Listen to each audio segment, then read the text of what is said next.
Oktubre, patapos na ang southwest monsoon o habagat at bago naman pumasok ang Disyembre ay iiral naman ang northeast monsoon o tinatawag nating amihan dito sa bansa. Anong klaseng hangin ba ang dala nito? Bago natin sagutin yan, alamin po muna natin ang magiging lagay ng ating panahon bukas mula kay April Inerio na nasa Pag-asa DOST. April?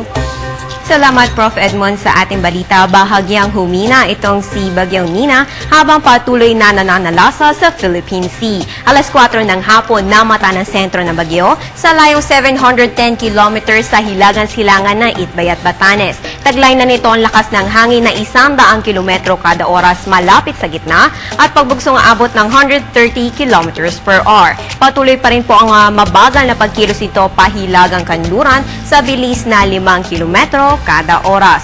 Bagamat malayo ang bagyo para magkaroon ng direktang epekto sa bansa, nakataas ang gale warning sa northern seaboards ng northern Luzon at sa eastern seaboards ng northern at central Luzon.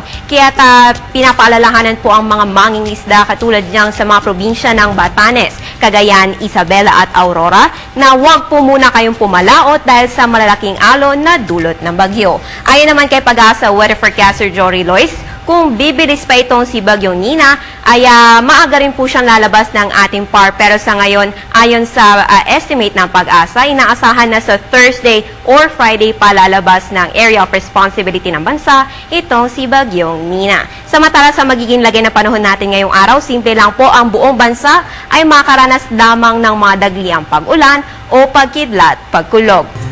Sa iba pang balita, nauna na pong dumiretso itong si Tropical Cyclone Maria pahilaga, kaya naman inaasahan na sa oras na lumabas ng PAR itong si Bagyong Nina ay susundan niya na po itong direksyon tatahakin ni Maria. At yan ang latest mula dito sa Pag-asa DOST. Para sa Telebisyon ng Bayan, April and Nerio. Balik sa iyo, Prof. Edmond. Salamat, April. Ilang linggo na lang ay tuluyan ng matatapos ang southwest monsoon o habagat na hindi naman natin malilimutan dahil ngayong taon, dahil na rin sa nakakaibang dami ng dala nitong ulan, lalo na nitong buwan ng Agosto na naging dahilan ng malaking pagbabaha dito sa Metro Manila at mga kalapit na lalawigan. Di tulad na nakasanayan natin na kapag sinabing northeast monsoon o hanging amihan na siya namang nagdadala ng tuyo at malamig na hangin dito sa bansa. Ito ay nagdudulot din ng malalakas na pag-uulan sa ilang bahagi naman ng Asya, tulad na lang sa southeastern part ng India at Sri Lanka. Mula sa malamig na Himalayas, bumababa ang malamig na hangin tuyo at malamig na hangin patungong Indian Ocean na siya namang sumasagap ng moist air mula sa Bay of Bengal na magdadala ng malalakas na pag-uulan sa Indian Peninsula, lalo na sa region ng Chennai at matatagpuan din sa eastern part ng Indian Peninsula na nakaharap din sa Bay of Bengal, pati na rin sa bansang Sri Lanka. Ang mga nasabing lugar ay bihirang ulanin sa panahon ng southwest monsoon o habagat.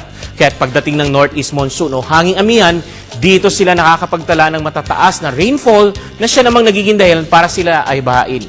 Dito sa atin sa Pilipinas, nanggagaling naman sa Siberia ang malamig at tuyong hangin na tumatawid naman sa malamig na karagatan ng Japan Sea at Philippine Sea sa norte bago tuluyang itong pumasok sa bansa. Ito ang nagdadala ng malamig na simoy ng hangin na kadalasang nararanasan natin sa panahon ng Kapaskuhan hanggang sa buwan ng Marso. Ito po si Edmond Rosales. Sana po ay nadagdagan namin ng inyong kalaman para lalo pa nating maintindihan ang lagay ng ating panahon.